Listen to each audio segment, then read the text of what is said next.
Join us for our Bible study series as we explore the powerful story and writings of our Apostle Paul. Let's dive deep into the teachings and uncover the profound messages within this chapter. Before we get started, I want to tell you that Jesus loves you much more than you could possibly imagine. You may think you are not worthy, but you are. All you have to do is ask Him to forgive you, and He will. He wants to have a relationship with you. When we start a new relationship, our desire is to know the person we are in that relationship with better, right? You can do that by praying, reading, and studying the Bible, which is His love letter to us. Go ahead and get out your pen and paper. As you listen, be prepared to write down anything that speaks to you. Take your time and reflect deeply on the words. If you really want to get the most out of this chapter, you can download my Bible study template in the description below. It will help you dive deeper into what I read today, as well as a link to my Bible study tutorial video. You can pause this video at any time. Doing so will ensure you don't miss anything while you are taking down notes. And please don't forget to like, share, and subscribe. This will ensure you never miss an update. If you want to follow along, you can do so on the YouVersion app using the message Bible. Following along will ensure you get the most out of my reading today. As I read, ask yourself these 5 questions and write them down. S is for sin. Is there a sin to be avoided? P is for promise. Is there a promise to be claimed? E is for example. Is there an example to follow? C is for command. Is there a command to obey? K is for no. Is there something about God we need to know? Today I am going to read you the Book of Esther in honor of Purim. Esther chapter 1. This is the story of something that happened in the time of Xerxes, the Xerxes who ruled from India to Ethiopia, 127 provinces in all. King Xerxes ruled from his royal throne in the palace complex of Susa. In the 3rd year of his reign, he gave a banquet for all his officials and ministers. The military brass of Persia and Media were also there, along with the princes and governors of the provinces. For 6 months he put on exhibit the huge wealth of his empire and its stunningly beautiful royal splendors. At the conclusion of the exhibit, the king threw a week-long party for everyone living in Susa, the capital, important and unimportant alike. The party was in the garden courtyard of the king's summer house. The courtyard was elaborately decorated with white and blue cotton curtains, tied with linen and purple cords to silver rings on marble columns. Silver and gold couches were arranged on a mosaic pavement of porphyry, marble, mother of pearl, and colored stones. Drinks were served in gold chalices, each chalice one of a kind. The royal wine flowed freely.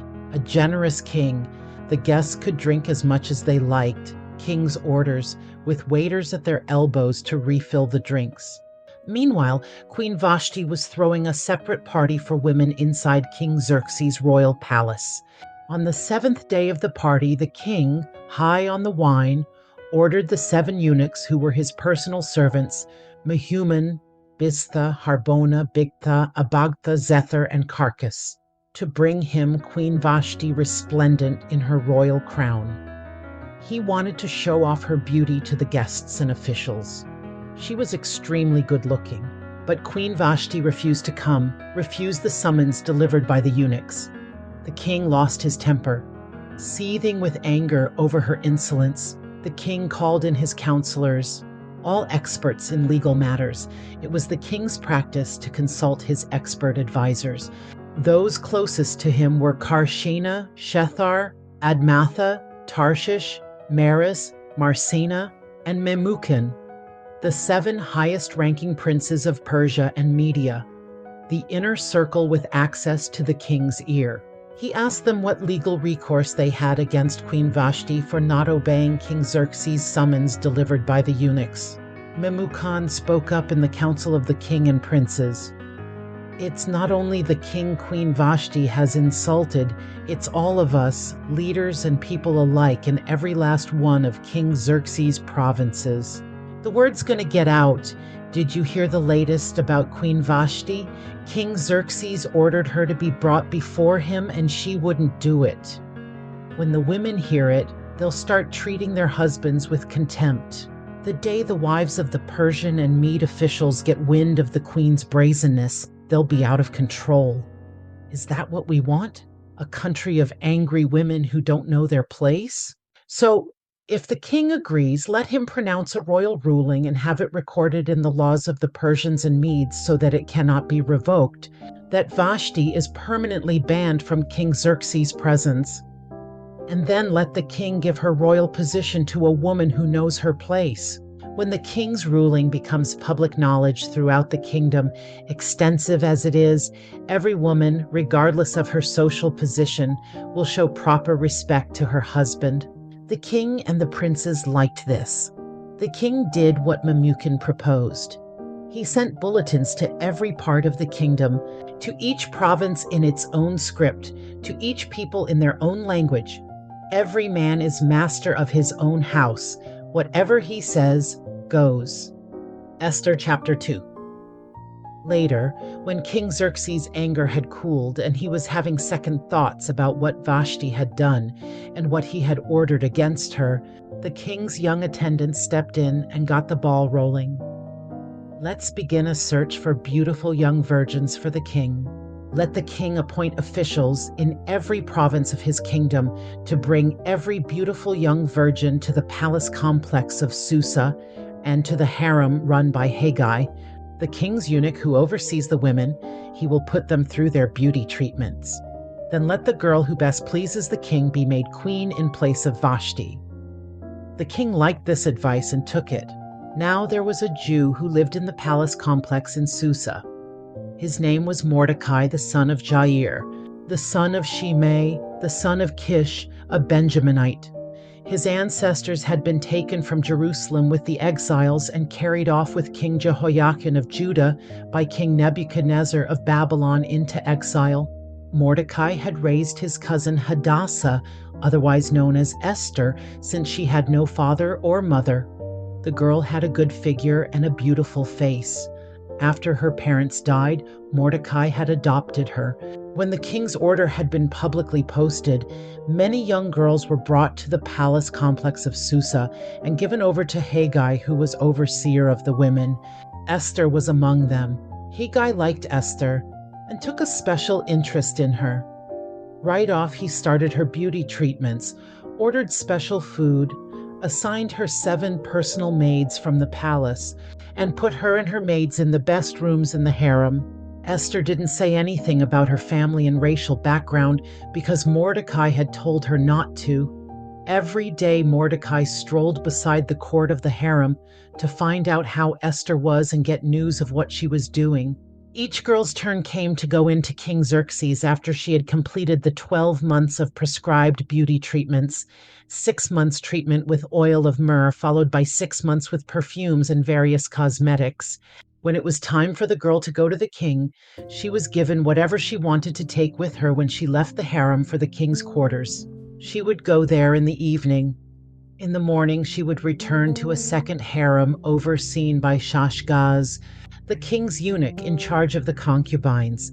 She never again went back to the king unless the king took a special liking to her and asked for her by name. When it was Esther's turn to go to the king, Esther, the daughter of Abihail, the uncle of Mordecai, who had adopted her as his daughter, she asked for nothing other than what Haggai, the king's eunuch in charge of the harem, had recommended. Esther, just as she was, won the admiration of everyone who saw her. She was taken to King Xerxes in the royal palace in the 10th month, the month of Tebeth, in the 7th year of the king's reign. The king fell in love with Esther far more than with any of his other women or any of the other virgins. He was totally smitten by her. He placed a royal crown on her head and made her queen in place of Vashti. Then the king gave a great banquet for all his nobles and officials, Esther's banquet. He proclaimed a holiday for all the provinces and handed out gifts with royal generosity. On one of the occasions when the virgins were being gathered together, Mordecai was sitting at the king's gate. All this time, Esther had kept her family background and race a secret as Mordecai had ordered. Esther still did what Mordecai told her, just as when she was being raised by him. On this day, with Mordecai sitting at the king's gate, Bigthana and Teresh, two of the king's eunuchs who guarded the entrance, had it in for the king and were making plans to kill King Xerxes. But Mordecai learned of the plot and told Queen Esther, who then told King Xerxes, giving credit to Mordecai. When the thing was investigated and confirmed as true, the two men were hanged on a gallows. This was all written down in a logbook kept for the king's use. Esther chapter 3. Sometime later, King Xerxes promoted Haman, son of Hammedatha the Agagite, making him the highest-ranking official in the government. All the king's servants at the king's gate used to honor him by bowing down and kneeling before Haman. That's what the king had commanded. Except Mordecai. Mordecai wouldn't do it, wouldn't bow down and kneel. The king's servants at the king's gate asked Mordecai about it. "Why do you cross the king's command?" Day after day they spoke to him about this, but he wouldn't listen, so they went to Haman to see whether something shouldn't be done about it. Mordecai had told them that he was a Jew. When Haman saw for himself that Mordecai didn't bow down and kneel before him, he was outraged. Meanwhile, having learned that Mordecai was a Jew, Haman hated to waste his fury on just one Jew. He looked for a way to eliminate not just Mordecai, but all Jews throughout the whole kingdom of Xerxes. In the first month, the month of Nisan, of the 12th year of Xerxes, the pur, that is, the lot, was cast under Haman's charge to determine the propitious day and month. The lot turned up the 13th day of the 12th month, which is the month of Adar. Haman then spoke with King Xerxes. "There is an odd set of people scattered through the provinces of your kingdom who don't fit in. Their customs and ways are different from those of everybody else. Worse, they disregard the king's laws. They're an affront. The king shouldn't put up with them.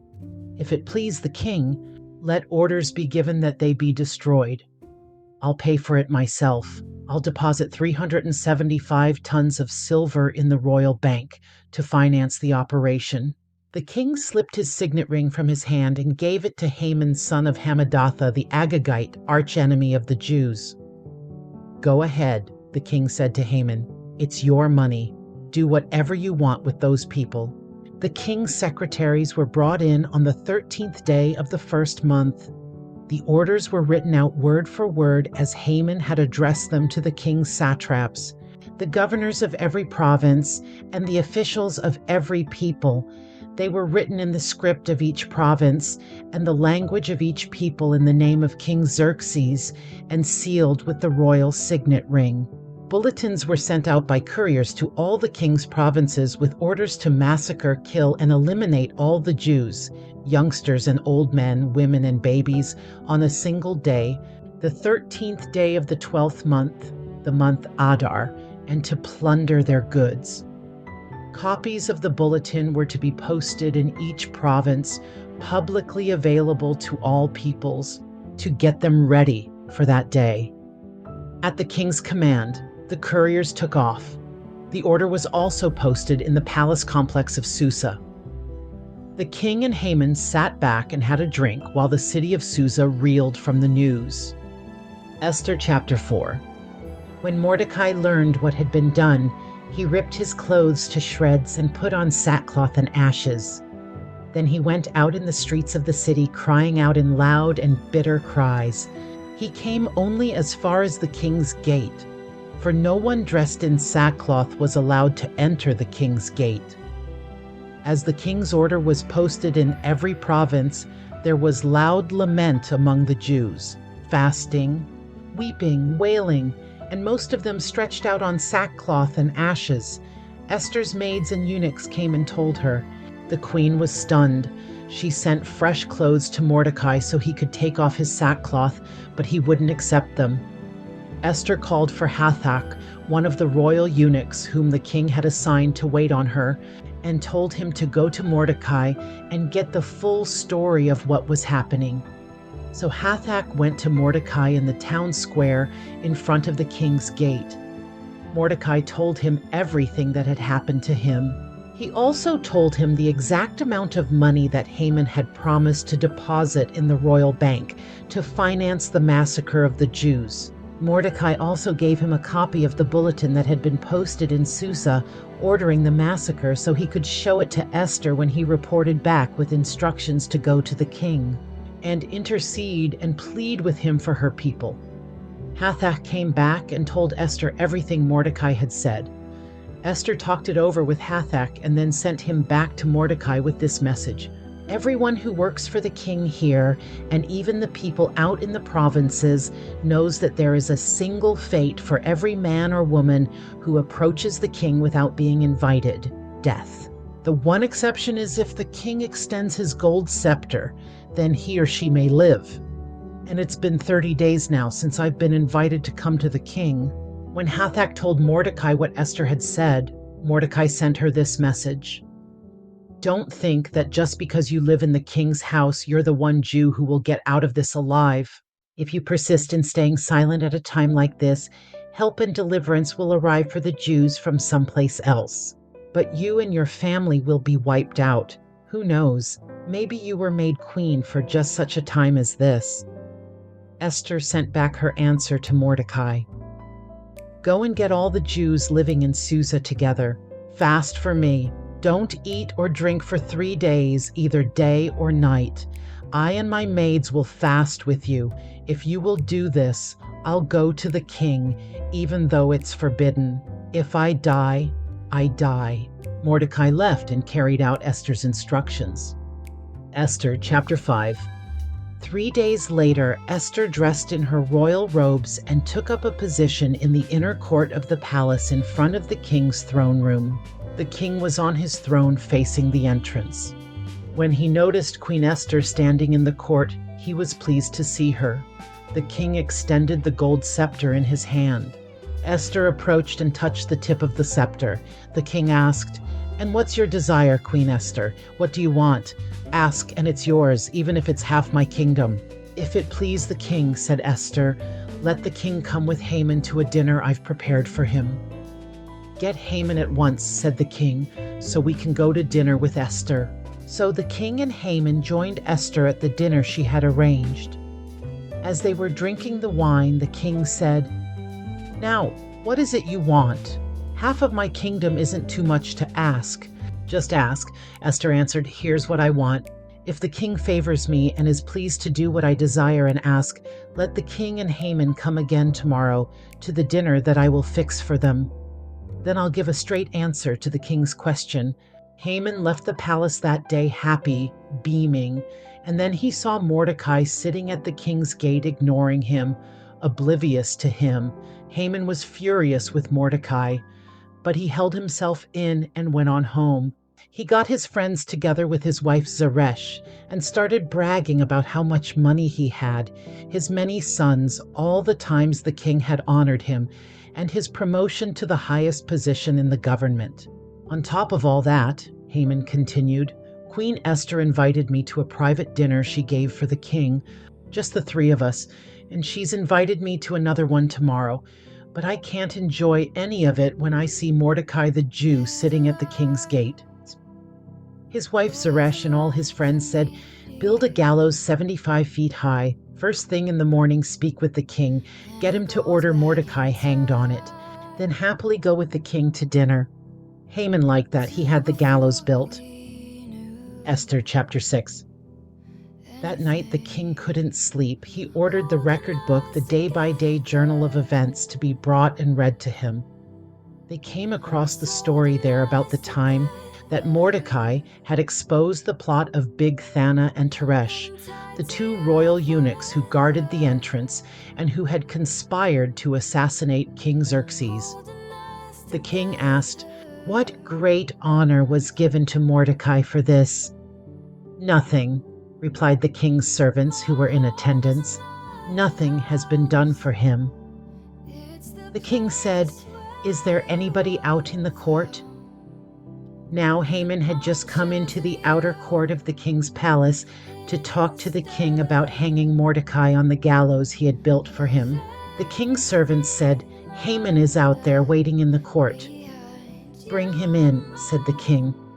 When Haman entered, the king said, "What would be appropriate for the man the king especially wants to honor?" Haman thought to himself, "He must be talking about honoring me. Who else?" So he answered the king, "For the man the king delights to honor, do this. Bring a royal robe that the king has worn and a horse the king has ridden, one with a royal crown on its head. Then give the robe and the horse to one of the king's most noble princes. Have him robe the man whom the king especially wants to honor.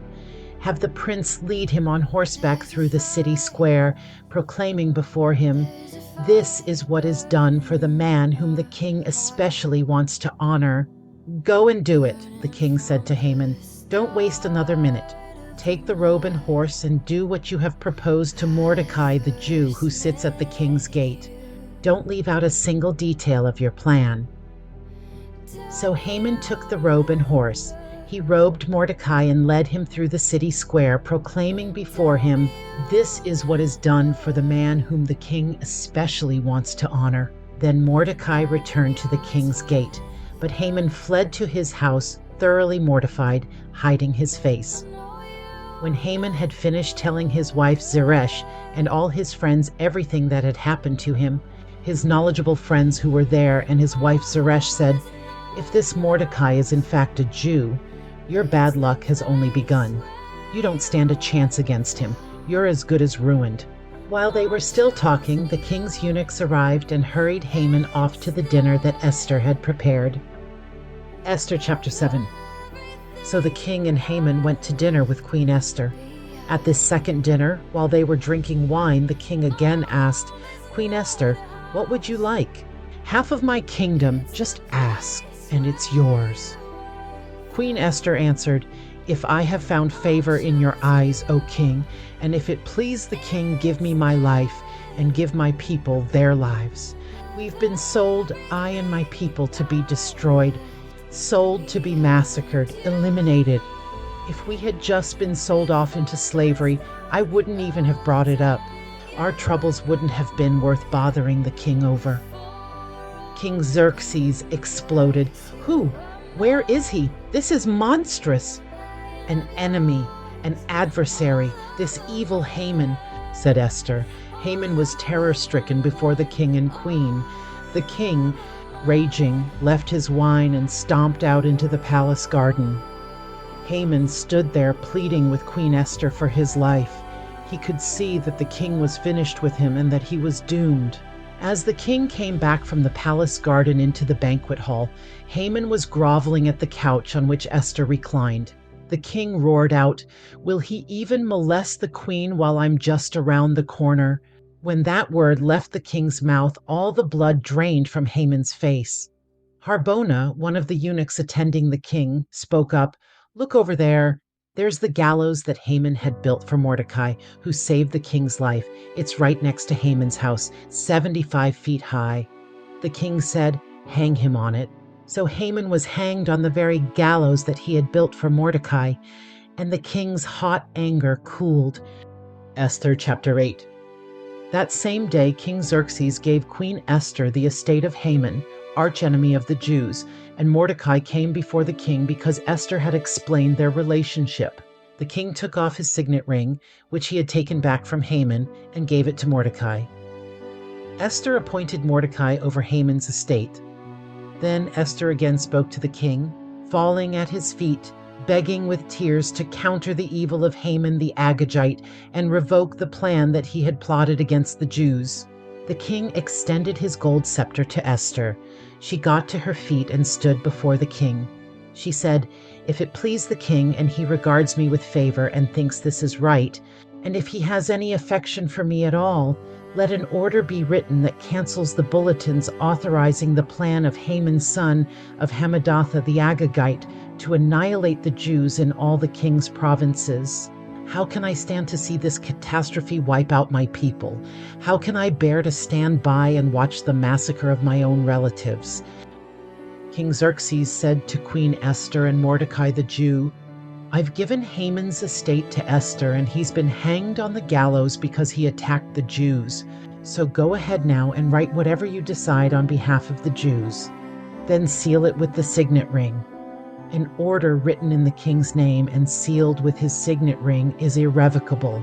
So the king's secretaries were brought in on the 23rd day of the 3rd month, the month of Sivan, and the order regarding the Jews was written word for word as Mordecai dictated and was addressed to the satraps, governors and officials of the provinces from India to Ethiopia, 127 provinces in all, to each province in its own script and each people in their own language, including the Jews in their script and language. He wrote under the name of King Xerxes and sealed the order with the royal signet ring.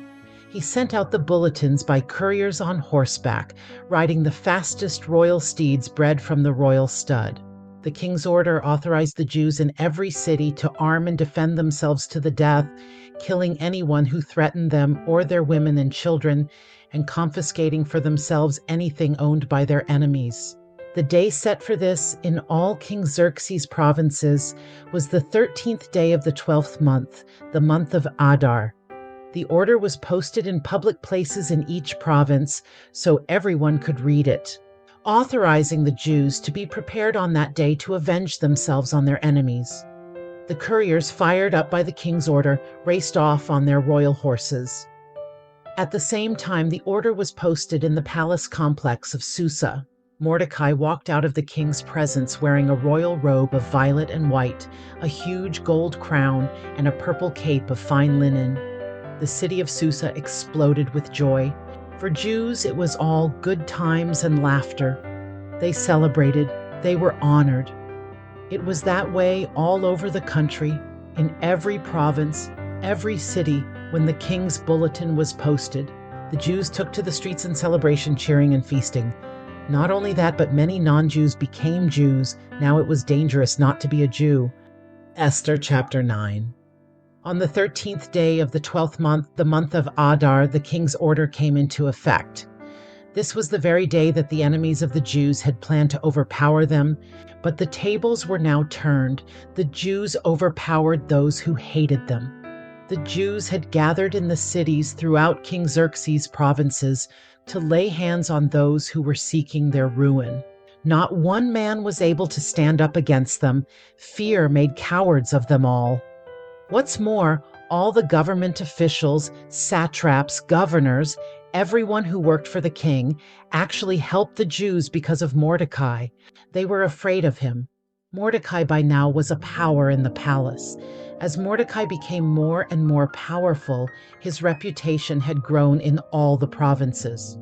So the Jews finished off all their enemies with the sword, slaughtering them right and left, and did as they pleased to those who hated them.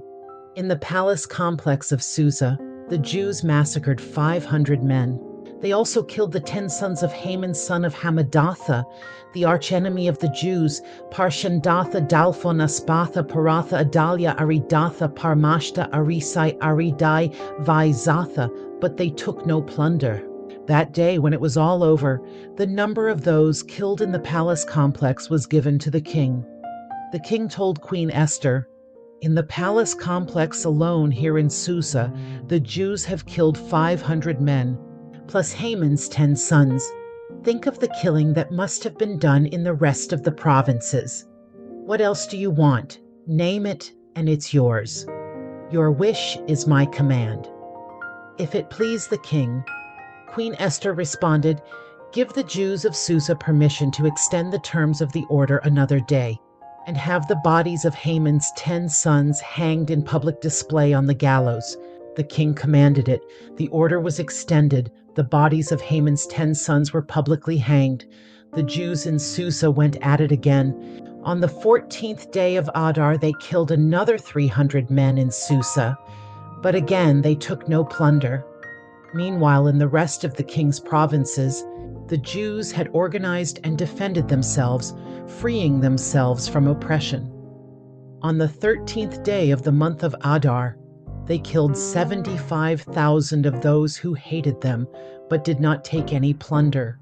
The next day, the 14th, they took it easy and celebrated with much food and laughter. But in Susa, since the Jews had banded together on both the 13th and 14th days, they made the 15th their holiday for laughing and feasting. This accounts for why Jews living out in the country in the rural villages remember the 14th day of Adar for celebration, their day for parties and the exchange of gifts. Mordecai wrote all this down and sent copies to all the Jews in all King Xerxes' provinces, regardless of distance, calling for an annual celebration on the 14th and 15th days of Adar as the occasion when Jews got relief from their enemies, the month in which their sorrow turned to joy. Mourning somersaulted into a holiday for parties and fun and laughter, the sending and receiving of presents and of giving gifts to the poor, and they did it. What started then became a tradition, continuing the practice of what Mordecai had written to them. Haman, son of Hammedatha, the Agagite, the arch-enemy of all Jews, had schemed to destroy all Jews. He had cast the pur, the lot, to throw them into a panic and destroy them. But when Queen Esther intervened with the king, he gave written orders that the evil scheme that Haman had worked out should boomerang back on his own head. He and his sons were hanged on the gallows. That's why these days are called Purim, from the word pur or lot.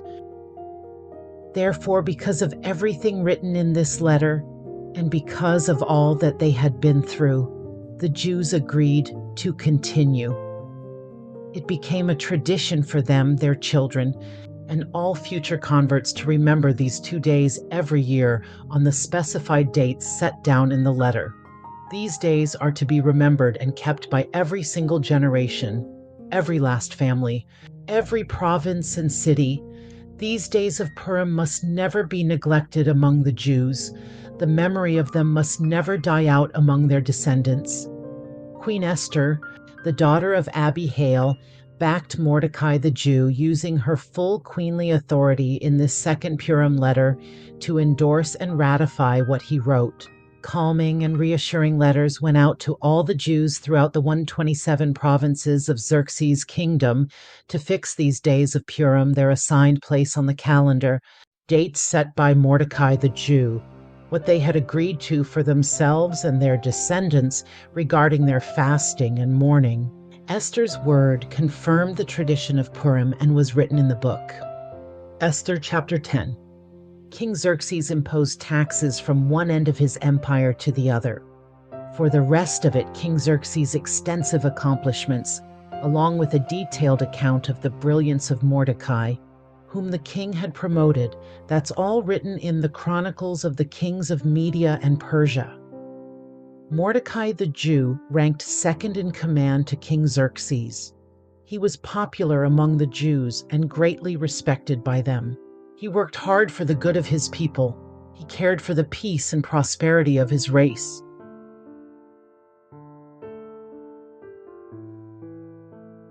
I hope you enjoyed my reading today.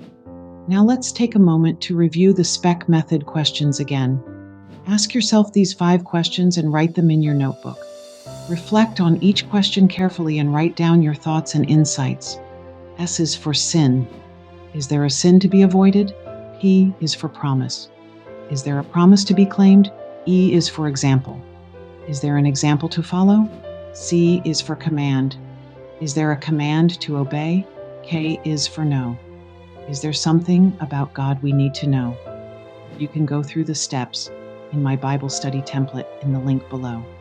Don't forget to May like, the Lord share, bless and you subscribe. and keep you. May the Lord make his face to shine upon you and be gracious to you. And may the Lord lift up his countenance upon you and give you peace. Amen. Thanks for watching.